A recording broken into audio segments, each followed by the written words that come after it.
Do you use YouTube in your piano teaching studio to show videos to students of performances? Have you ever wondered if there's an easy way to group performances that you like together and share them with students, particularly those perhaps that are doing the exam or festival, or that you need to show options of how to play a particular piece or a passage? Hi, my name's Tim Topham, and I'm going to show you today very quickly how easy it is to use YouTube playlists in your piano studio to share videos with students. I'm on YouTube now, and I haven't signed in. You can see up the top here it says sign in. So I'm just going to leave that blank at the moment just to show you, if you haven't got a YouTube account, what will happen if you try to do this and how you go about logging in. First thing you need to do is search for a piece of music that you want to add to your playlist. I teach here in Australia, and one of the pieces I was searching for recently was Poco Maestoso by Hella. This is on our grade 6 exam list, and it's a great one that I could show you how to add to start a playlist off. First thing you do, search for it and open it up as you would any other. Great, and I'm happy with that. That's a piece that I would like to use in my playlist. If we scroll down just below the information about the piece of music, we've got some options down here: about, share, and add to. We're going to use the add to button. You can see that I'm not signed in, so it asks you to sign in. In order to make playlists, you need to have a YouTube account. It's free, easy to set up, and once you've got it, you can use it to sign into Google, Google Mail, Chrome, YouTube, probably some other things as well. So let's sign in. I won't show you the process of setting up an account. It's all very straightforward, and I imagine a lot of you might have one anyway. So I've now signed in. The video will play again. And if I scroll down, we've got our add to options here. Now you can see I have a number of playlists listed already. For the sake of this tutorial, let's start a new list. So let's call this exam pieces grade 6. You can see there's an option here about whether something's public or private. You can keep it private and still share the link with people if you want. Or you can have it public as I do. Other people who go to your channel can see your own playlist. Totally up to you. Let's leave it public for now, and we'll say create playlist. You can see the playlist has been added, and the number 1 here shows that one video has been added, which is the video just above. I'd now like to add another video. So let's add Beethoven will do. For release, and let's scroll down, choose a recording you like. I know Valentina's is a pretty special recording. So here's the recording. I like this recording, and we do the same thing. Add to, scroll down, and here's our playlist. Simply click on it, and you'll see that the number next to it is now 2.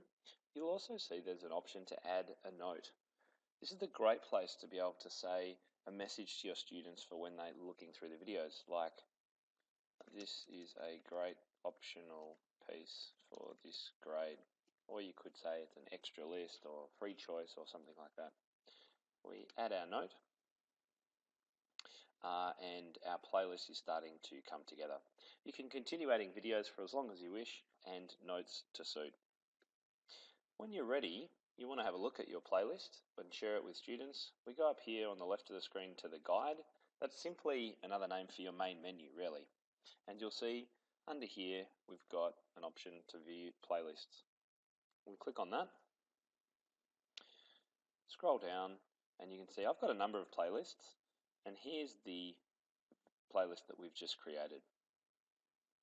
If I click on the name of the playlist, which is a hyperlink, it'll take me to the playlist and the edit playlist options.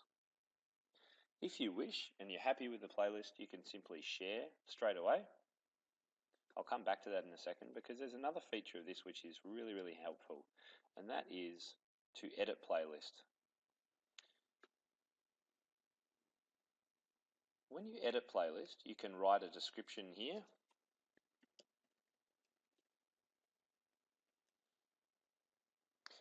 You can also add the notes if you perhaps forgot before. But one other thing that's good is often exams have multiple lists, so list A and B, and you have to choose 3 pieces from it. So this could be a list A option. Down here, this is a really handy tool. It says adjust the start and end times for this video in the playlist.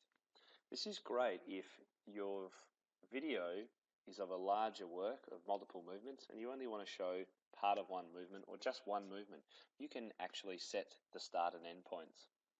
So we'll go back to the heller, and perhaps this piece actually starts 1 minute in. I can move this along here, and perhaps I only want it to go to 2 minutes 13. So I've moved those 2 areas. You'll see the blue strip in the middle is what the student playlist will show up. The red bits will be cut. We'll go save, and we'll go done up here.